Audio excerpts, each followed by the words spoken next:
So let's get started now, right? Cool. Okay, so don't get annoyed by this diagram. I'm not going to talk about how do you grow plants. This talk is really not about growing plants.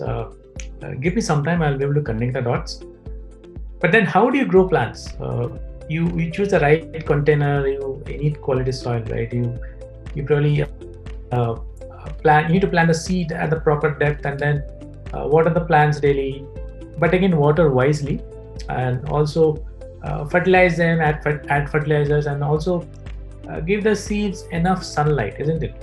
So all these are important to grow the plant, right? But then my plant died. I did everything right.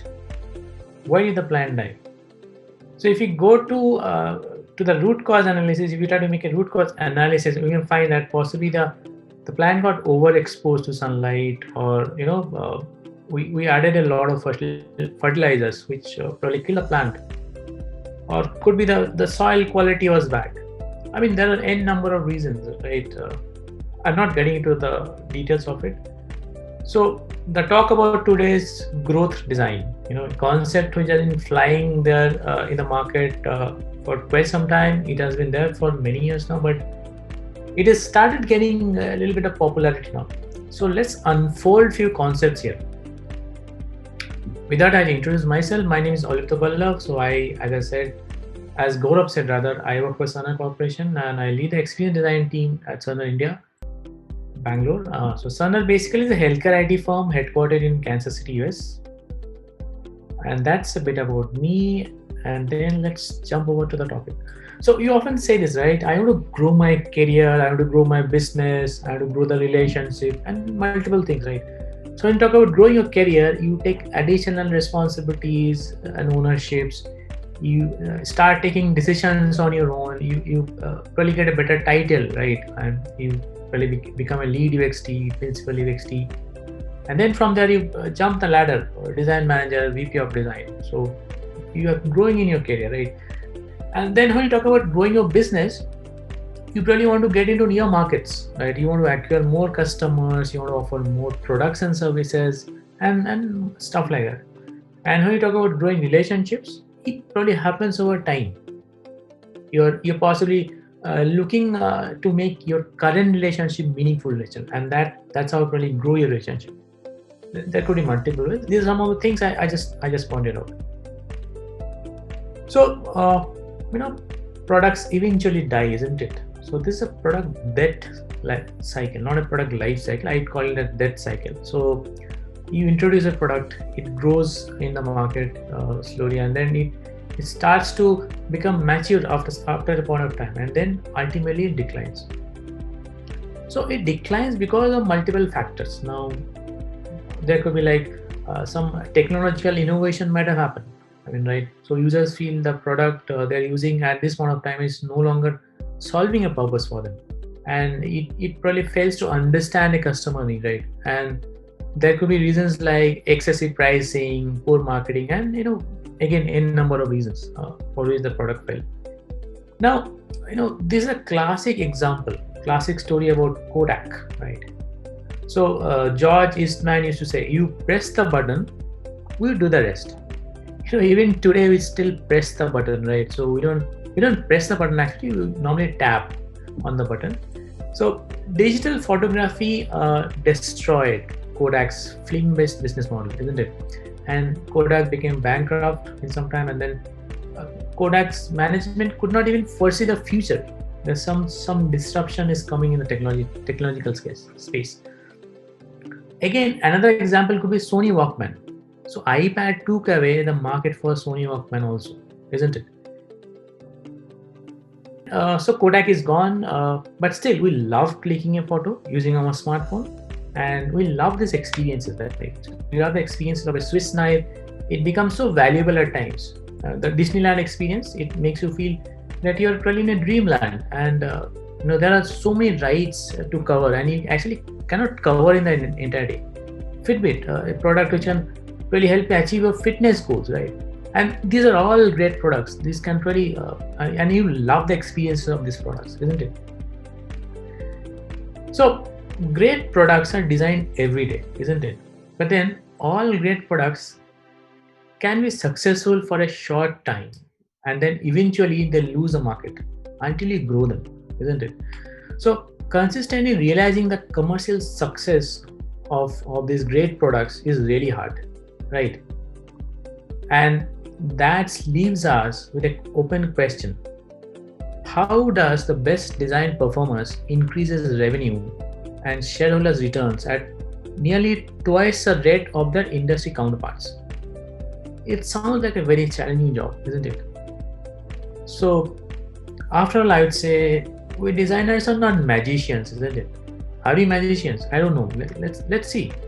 But yes, sometimes really you can do magic at times, isn't it? And then that's why these new job roles got created over the past few years. So if you search google.com today and try to type in grow the designer, these are some of the opportunities you will find. And this is a new trend. Companies are investing on growth hacking, growth designing, and all this stuff. So this is entirely a new era which is going to come up for designers, I would say.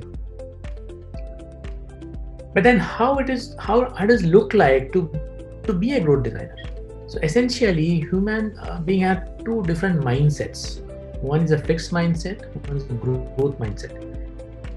Let me expand over a bit. So when you talk about fixed mindset, they don't like challenges at all. They avoid challenges.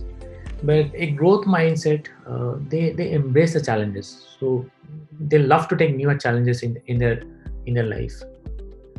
When it comes to obstacles, a fixed mindset would give up very easily, right? But a growth mindset, they will persist even if there is a setback, right? Similarly, if you talk about effort, if you're a fixed mindset person, you will see every effort is useless. But if you talk about growth mindset, they will see that efforts is a path to mastery. You can really be a master. You're not a jack of all trades, you're a master of one trade, right? Then when it comes about feedback, so fixed mindset would probably ignore the negative feedback. But growth mindset, they learn from criticism, right? They learn from it.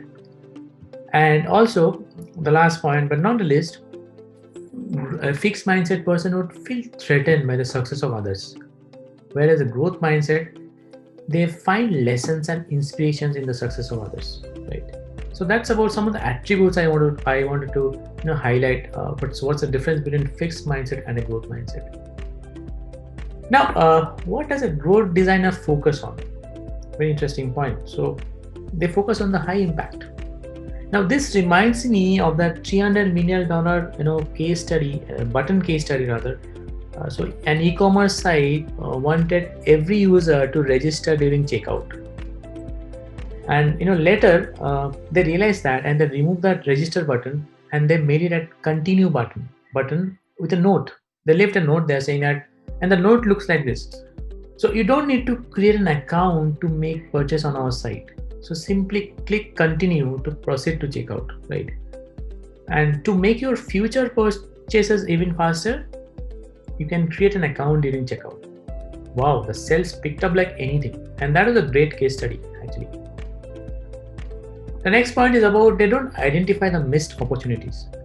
Now, nothing is more expensive than a missed opportunity, isn't it? Sometimes it could be as simple as giving user a feedback about the current status of the system. Like in the morning you talked about the visibility of the system status. So I need to be informed about what the system is going through at the moment. What is the current status of the system? But if you don't give that, it's a usability flaw and probably a missed opportunity. People might not opt for your product in that case. The third point is about you're able to track goals. Now you can set goals like all the features, all the product features should go through an A/B testing, and you as a designer, growth designer, could be able to track all of those goals, right? And then ship to learn. Like you can probably ship the minimum viable product (MVP) and then take early feedback and iterate, and then you learn from your customers, and then you launch your product in parts.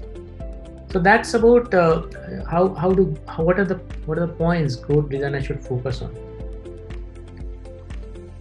Now, certain skill sets of a growth designer, I would say they possess a similar skill set as a product designer.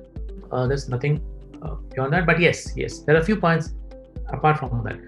So a growth designer should also have business acumen, because they need to understand the need of the business hour.